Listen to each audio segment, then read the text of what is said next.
America's Best Girl by Tracy E. Fern.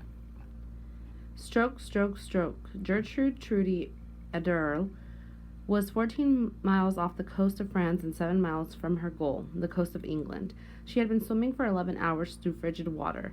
Rain pelted down, the tide dragged her backward, and the salty water had caused her tongue to swell to twice its normal size. You must come out, someone finally yelled from a nearby tugboat. Trudy raised her head, looked into the back waves. What for? She called back. Trudy knew that this was her last, best shot to become the first woman to swim the English Channel. She put her head back down. Stroke, stroke, stroke. The swim of a lifetime. When Trudy stepped into the water on August 6, 1926, few people thought the 19-year-old had a chance of swimming the Channel.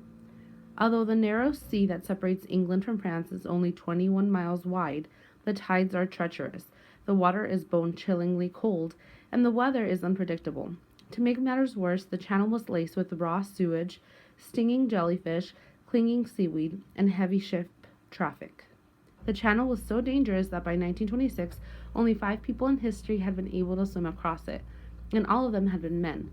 Most people thought no woman was strong enough to complete such an arduous swim. Women must admit that in contests of physical skill, speed, and endurance, they must remain forever the weaker sex, a London newspaper had said just one day before Trudy's swim. Trudy was determined to prove the skeptics wrong. Facing the challenge. Trudy was one of the best all-around swimmers in the world.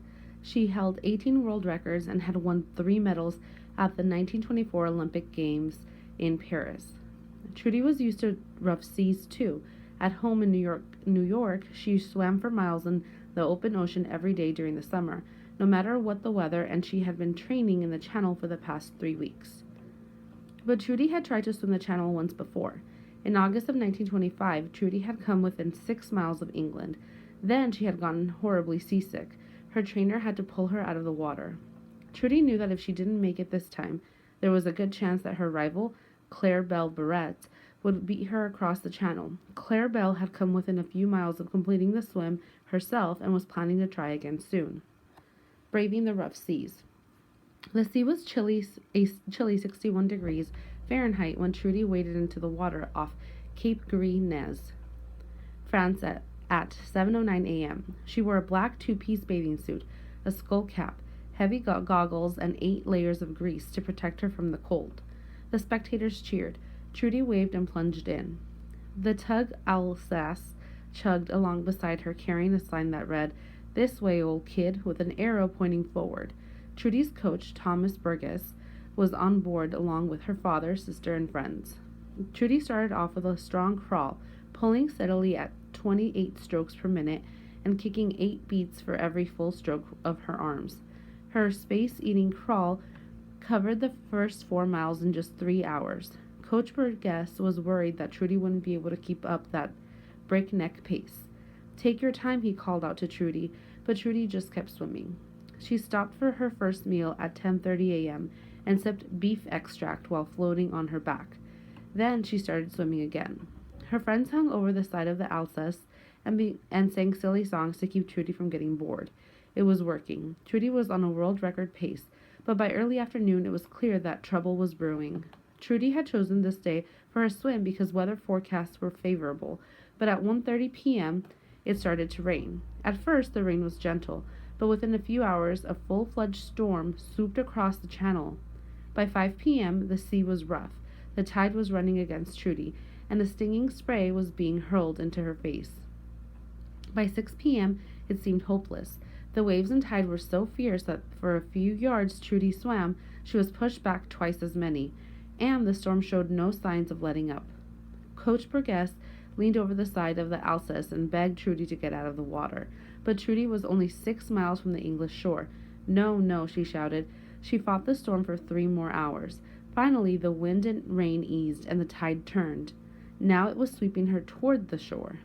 Trudy finally stubbed her toe on the beach at Kingsdown, England, at 9:40 p.m. She had been in the water for 14 hours and 31 minutes. Trudy wasn't just the first woman to swim the Channel, she was the fastest person to swim it.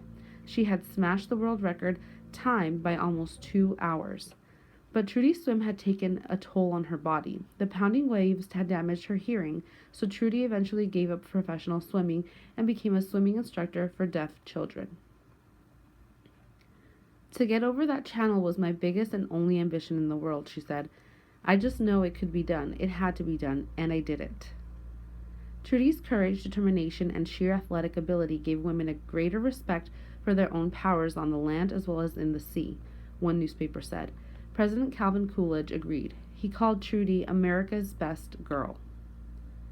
Number 1. Read the sentence.